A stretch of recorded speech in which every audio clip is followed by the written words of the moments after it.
Government ने SO 193 निकाला है, जिसका हम यहाँ पे उसके खिलाफ मुजाहिरा करने आए हैं। We are opposing that SO 193 dated of 2026, जिसमें सरकार ने एक कोशिश की है, हमारे जो इंस्पेक्टरेट है, इंस्पेक्शन विंग जो इंस्पेक्शन का काम करते हैं, उसको ख़त्म करने की कोशिश की गई है। जो वोल्टेज लेवल है वो हमारी LT हुआ करती थी 650 वोल्ट, उसको 11 kV तक अब सेल्फ सर्टिफिकेशन करनी है, यानी कि there will be no inspections by the inspection division of Jammu and Kashmir government. और जो ये काम करेंगे घर का, वो खुद ही सेल्फ सर्टिफाई करेंगे, और जब वो सेल्फ सर्टिफाई करेंगे दैट मीन्स उधर सेफ्टी कंप्रोमाइज होगी and there will be a huge risk factor. And moreover ये एक तरीकाकार अपनाया जा रहा है, जो कि हमारी एक ही विंग इस वक्त कारपोरेशन के अलावा जो गवर्नमेंट के अंडर है, दैट इज TTIC ट्रेनिंग, जो जिसको हम इंस्पेक्शन के नाम से जाने जाते हैं, जो जाना जाता है, उसको खत्म करने की कोशिश की गई है। It is as good as corporatization, और उसको प्राइवेटाइजेशन की तरफ ये धकेल रहे हैं। अब अफसोस का मकाम ये है कि हम स्टेक होल्डर्स हैं as Jammu and Kashmir electrical engineering graduate association, हमको ऑन बोर्ड नहीं लिया गया है।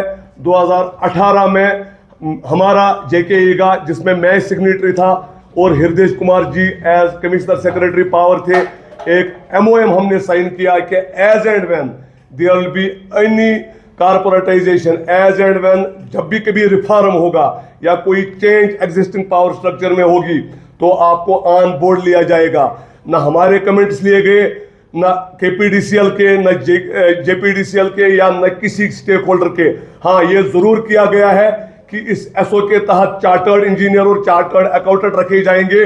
जो ये चार्टर्ड इंजीनियर है, ये कुछ ही लोग हैं, 2-4 गिने चुने, जो उसमें क्वालिफाई करते हैं। और अफसोस का मकाम यह है कि जिन लोगों ने इनिशिएट किया है, वो हम में से ही एक इंजीनियर हो सकता है, और उसको अब रिटायरमेंट के 3 महीने है, वो रिटायरमेंट के कगार पे है, और वो अपना फ्यूचर आज ही संभाल रहे हैं, हम लोगों का गला काट के। दैट इज इंस्पेक्शन, हमारी PDD का जो ऊपर वाला नक्शा है, दैट इज इंस्पेक्टरेट, उसको खत्म करने की कोशिश की गई है। हम ऐसे ऑफिसरों को भी तंबीह कर रहे हैं कि ऐसे स्टेप्स ना उठाए जाए, और सरकार से ये अपील करेंगे कि हमें ऑन बोर्ड लिया जाए। सबसे पहले हमारी ये डिमांड है कि इस SO 193, हम आपको ये बात बोले कि हिमाचल हमारी एक नेबरिंग स्टेट है, वहां पे 440 वोल्ट, यानी कि LT, वो LT पे मतलब वोल्टेज सेल्फ सर्टिफिकेशन है। आप UP ले लो, आप तेलंगाना ले लो, आप आंध्र प्रदेश ले लो, आप हरियाणा ले लो, हर जगह LT है। What was the need to change it to the 11 kV? ये कौन सी जरूरत इनको पड़ी? क्या इनको जरूरत पड़ी, जिन्होंने इनिशिएट किया उनको अपना फ्यूचर सिक्योर करना है? तो हम एज JK ईगा यहाँ पे अपने ACS साहब, अपने ऑनरेबल चीफ मिनिस्टर जो हमारे पावर मिनिस्टर है, अपने एडवाइजर साहब, अपने ऑनरेबल LG साहब को, जिनके SO उनके ही अप्रूवल से आता है, तो हम उन सबको अपील करेंगे कि इसको इमीडिएटली इन एबियनेंस रखें, स्टेक होल्डर्स को ऑन बोर्ड रखें, और लाइक ऑल अदर स्टेट्स, जो कि हमें इलेक्ट्रिसिटी एक्ट 2003 या सेंट्रल इलेक्ट्रिसिटी अथॉरिटी CEA ये गारंटी करता है कि सेफ्टी का, ये गारंटी करता है कि रिस्क फैक्टर्स जो है उनका ख्याल रखा जाए। अगर ये सारी चीजें हैं, और स्टेटस पे रखा गया है कि स्टेटस अपने हिसाब से, टोपोग्राफी के हिसाब से, जियोग्राफी के हिसाब से डिसीजन ले, तो हमें ये लग रहा है कि this decision has been taken in haste. We appeal all the competent authorities in this case कि ये जल्दी विड्रॉ हो, और हमें JK ईगा और सारे मुलाजिमों को मजबूर न करे कि हम सड़कों पे आ जाए इस चीज को प्रोटेस्ट करने के लिए। That is it, thank you. और हमारी एक और डिमांड है कि हमारे जो ये कॉर्पोरेशन है, इनमें टेक्निकल मैनेजिंग डायरेक्टर्स दिए जाए। टेक्निकल मैनेजिंग डायरेक्टर्स इंजीनियर्स को MD बनाए जाए, क्योंकि जब अनबंडलिंग हुई थी 2019 पे, कॉर्पोरेटाइजेशन हुई थी, तब एक कमेटी बनी थी, कमेटी ने ये फैसला लिया कि ये इंजीनियर ही ज्यादा रहने चाहिए इस टेक्निकल को। हमने ये देखा, मैं अभी देख रहा था कि उत्तराखंड में all MDs are engineers. Punjab में MD छोड़ो, जो CMD होता है, चीफ मैनेजिंग डायरेक्टर, जो IAS को संभालते हैं बाकी जगहों पे, वो बलदेव सिंह सरान जी है, engineer Baldev Singh Saran. He has revolutionized the power sector. I was just checking कि तेलंगाना और आंध्र प्रदेश में MDs इंजीनियर्स है। Why should not this not be tested in Jammu and Kashmir? क्योंकि हाँ, हमने बेशक लॉसेस कम किए इंजीनियर्स ने, लेकिन अगर हमारा एमडी इंजीनियर होता सिचुएशन आज की डेट में डिफरेंट होती, and this time it could have been a 24/7 power supply. हम उमर अब्दुल्ला साहब से अपील करेंगे कि इसकी तरफ ध्यान दो और टेक्निकल एमडीज को तैनात करो हमारे कॉर्पोरेशन में। Thank you so much.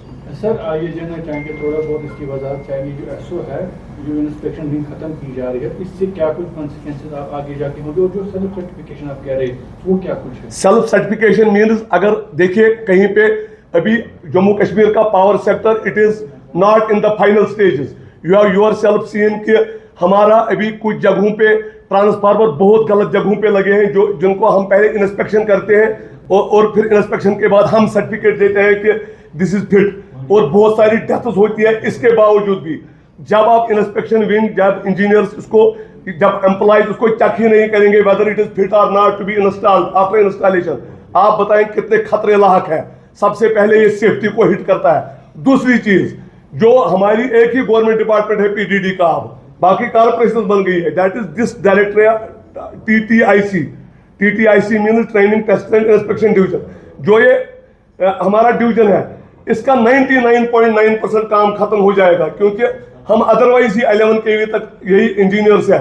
बजाय इसके कि सरकार को यही स्ट्रेंथन करनी चाहिए थी इंस्पेक्टरेट, उन्होंने क्या किया, जो ये कंट्रैक्टर्स लोग हैं जो बाहर से आएंगे, उनको अब हमारे पास आने की जरूरत नहीं है to get the clearance. They will themselves certify with the help of these chartered 2-3 engineers, जो जिन लोगों ने इनिशिएट किया है अपना फ्यूचर सिक्योर करने के लिए। ये कुछ 2-3 लोग रिटायर हो रहे हैं और रिटायरमेंट के बाद उनका काम है।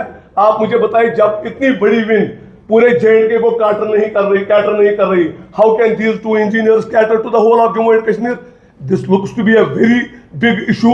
और उसके बाद ये प्राइवेटाइजेशन की तरफ धकेला जाएगा, क्योंकि SO 109 में हमारी एक ही विंग गवर्नमेंट की है। जब सिर काटा जाएगा हमारे नक्शा का, तो फिर बाकी आपको पता है अदरवाइज भी इस वक्त प्राइवेटाइजेशन की तरफ हमें धकेल रहे हैं, जिसके हम बिल्कुल खिलाफ हैं।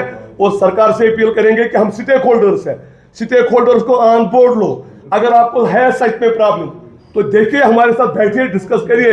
We will reach to some consensus wherever it will be a win-win situation for people of Jammu and Kashmir, for employees of Jammu and Kashmir, for the government as well. So this one-sided decision जो कि public domain में डाला ही नहीं गया, इससे अंदाजा लगता है कि इसके पीछे क्या साजिशें हो सकती है। Thank you so much.